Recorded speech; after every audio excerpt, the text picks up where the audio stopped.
শুরু করছি পুষ্পের বিতরণী। আপনারা যারা দর্শক মন্ডলী আছেন আপনারা আসুন, আমরা অনুষ্ঠান শুরু করছি।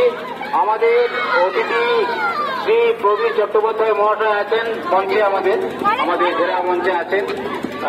প্রখ্যাত প্রশিক্ষক এবং বিগত দিনের জাতীয় খেলোয়াড়, যাকে আমরা ক্লাবের দ্রোণাচার্য সম্মানে ভূষিত করেছি, তাকে আমরা আমাদের ক্লাবের পক্ষ থেকে কিছু বলার জন্য অনুরোধ করছি। শ্রী প্রবীর চট্টোপাধ্যায় মহাশয়। এই তো সমস্যা, কিছু বলার আমাকে দেওয়ার জন্য আমি যারা নিবেদিতের সঙ্গে যে আমাকে